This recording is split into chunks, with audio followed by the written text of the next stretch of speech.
தந்தை, மகன், தூய ஆவியாரின் பெயராலே ஆமென்.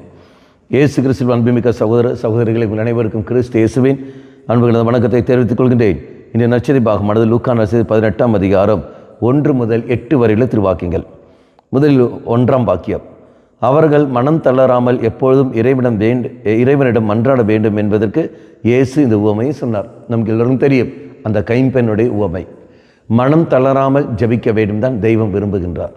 எப்பொழுது நமக்கு அந்த சோர்வு ஏற்படுகிறது, நாம் ஜெபித்து கொண்டிருக்கிற சமயத்தில் கொஞ்ச காலம் நாம் தொடர்ந்து ஜெயிப்போம், நாம் கேட்பது கிடைக்கவில்லை என்று அறிந்தவுடனே இதோ நாம் சோர்ந்து விடுகின்றோம், ஆடையின் பக்கம் வரமாட்டேங்கின்றோம், விசுவாச வாழ்க்கை விட்டு போய்விடுகின்றோம். இங்கே அந்த உவமையை பாருங்கள். நேர்மையற்ற அந்த நேர்மையற்ற நீதிபதியான இந்த மகள் என்ன செய்கின்றால், அவன் நேர்மையற்றவன் என்று தெரிந்த பிறகும் இதை போய்கொண்டே இருக்கின்றார். அப்படி இருக்கிற போது நேர்மையற்ற நீதிபதியே அவளுக்கு நீதி நடத்தி கொடுக்கிறார் என்றால், இதை உனக்காகவும் எனக்காகவும் அல்லும் பகலும் நமக்காக காத்து கொண்டிருக்கிற தெய்வம் நமக்கு நீதி நடத்தி தரமாட்டாரா? அப்போ நாம் என்ன செய்ய வேண்டும்? தொடர்ந்து நாம் ஜெபிக்க வேண்டும்.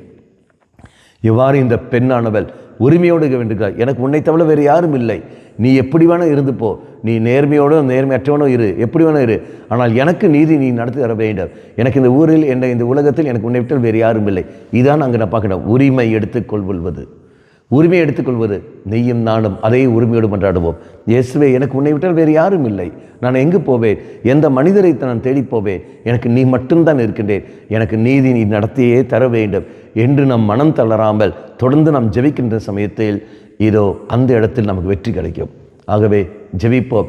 இறை காரியங்களில் வேண்டுவதற்காக நாம் ஜெபிக்கிற வேண்டுகிற பொழுது இறைவனுடைய விருப்பத்தை அறிந்து நாம் ஜெபிக்க வேண்டும். ஒழிய சுயநலத்தை மையப்படுத்தியோ அல்லது அடுத்தவனுக்கு கெடுதல் வர வேண்டுமோ என்ற எண்ணத்தை நாம் ஜெபிக்கிற சமயத்தில் நிச்சயமாக நமக்கு கிடைக்காது.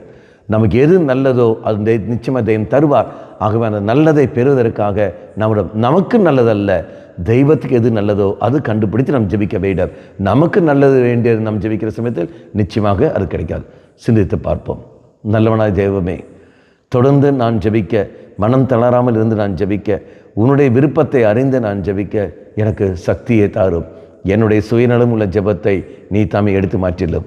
அம்மா மாதாவே, தெய்வ மாதாவே, எங்கள் மாதாவே, என் அன்னையே, விசேஷமாக எங்களுக்காக மன்றாடும். ஆமென். தந்தை, மகன், தூய ஆவியாரின் பெயராலே ஆமென்.